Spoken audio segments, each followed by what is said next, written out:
হাদিসের ভিতরে বলা হয়েছে, যেই ব্যক্তি কোরআন ও সুন্নাহর আলোচনা করে আর বলে আর যারা শোনে, এই জায়গাটা স্বাভাবিক কোনো মজলিস থাকে না, এটা হয়ে যায় জান্নাতের বাগান।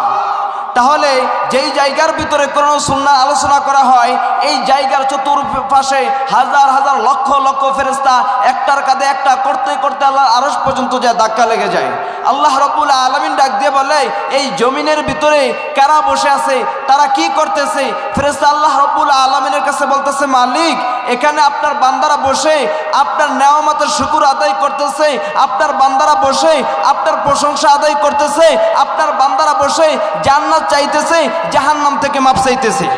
তো আল্লাহ রাব্বুল আলামিন ওই ফেরেশতাদেরকে ডাক দিয়ে বলে, হে ফেরেশতা, তোমরা বলো তো আমার বান্দারা কি আমার জান্নাত দেখছে, আমার জাহান্নাম দেখছে? আল্লাহ রাব্বুল আলামিনের কাছে ফেরেশতারা বলে, না।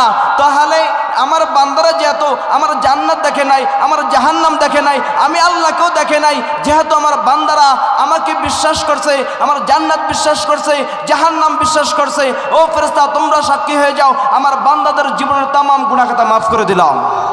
তাহলে এখানে আসার জন্য কি আল্লাহ রাব্বুল আলামিন আমাদেরকে অনেক বড় নিয়ামত দিয়েছে না? আল্লাহ রাব্বুল আলামিন আপনাকে আমাকে একটা কোরআন দিয়েছেন।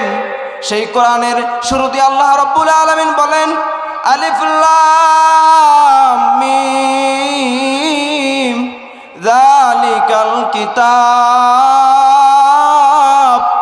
যালিকাল কিতাবু লা রাইবা ফিহি হুদাল লিল মুত্তাকিন।